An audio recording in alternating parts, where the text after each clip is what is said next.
Welcome to this Football for Thought broadcast. I'm Giles Lucas.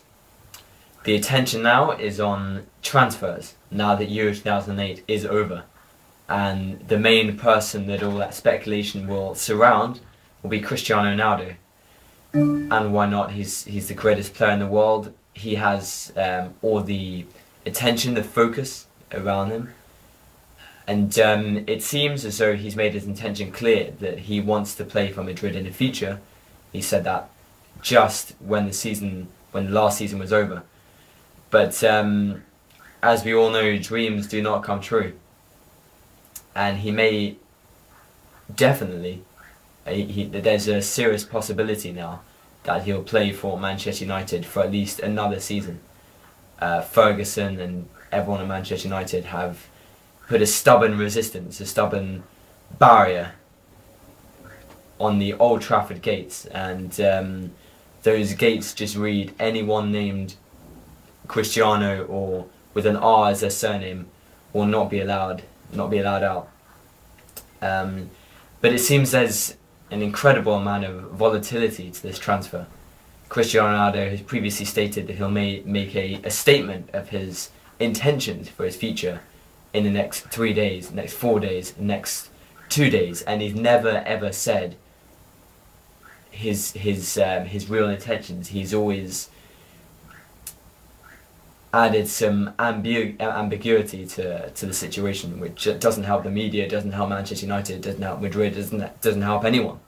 But that's what is the case. But it seems Calderon has also admitted defeat in this individual transfer by saying that it'd be very hard to complete the deal, and also even if it was possible, even if Manchester United were agreeing to sell, Real Madrid might not be able to afford the price that they're asking for.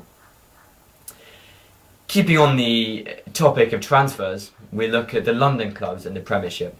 Chelsea, apparently they have made an astronomical or a fantastical bid for Kaka, the AC Milan midfielder. This could be a rumour, could be just mindless stories with no concrete to it. But it does seem that Chelsea seem to be looking for more midfielders, more personnel to compensate for the possible loss of Frank Lampard, who may be heading to Inter Milan, if not this season, next season, to link up with his former coach Jose Mourinho.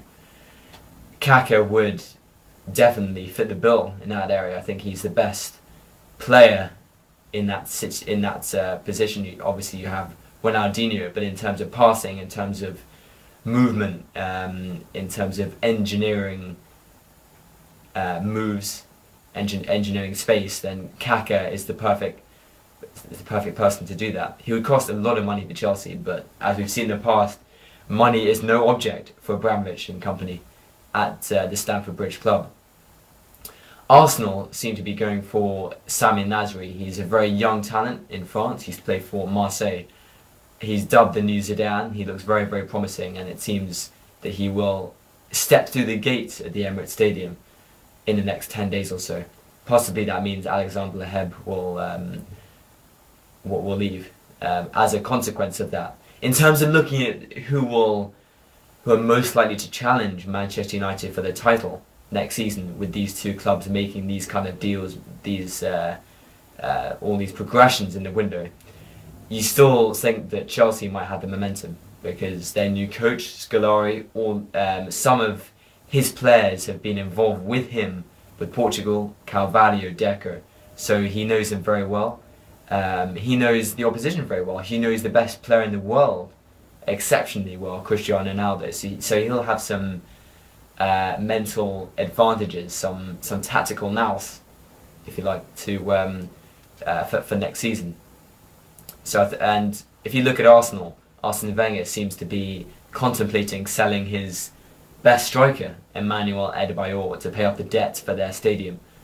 I think that would be suicidal if they sold Adebayor. He was a revelation for them last season. I think he scored more goals in his first season than Thierry Henry did, and that tells its whole story. So if Arsenal can keep hold of Adebayor, make the Nasri signing, and possibly one more, maybe another Eduardo or another Eduardo for another position, then Arsenal could seriously be in an advantage, and really challenge for the title and other awards, other trophies next season.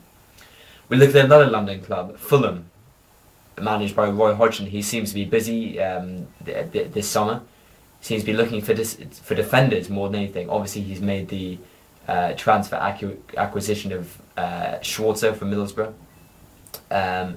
but he's looking at the Croatian defender at this moment. But I think he needs a striker to complement the ones he's already got. Brian McBride is a huge loss for Fulham. The fact that he retired this summer, he was their second best player. And talking of the best player, Jimmy Bullard needs to stay for at least another 2 to 3 years for Fulham in order to progress up that ladder, that Premiership ladder, the Premiership status, to continue to establish themselves. And then maybe they can start looking for more high-profile players than Jimmy Bullard, perhaps. But they need to keep Bullard there and make a suitable replacement for Brian McBride. Because at the moment you're looking David Healy, Diamante Camara, these really Premiership quality players, Premier League class. There are serious doubts about that. Kamara didn't start scoring goals until later in the season, and so Hodgson's got some more work to do from there. But the transfer stories, the transfer speculation will continue to rumble on. In the meantime, enjoy the site and look out for more future Football for Thought podcasts. Thank you.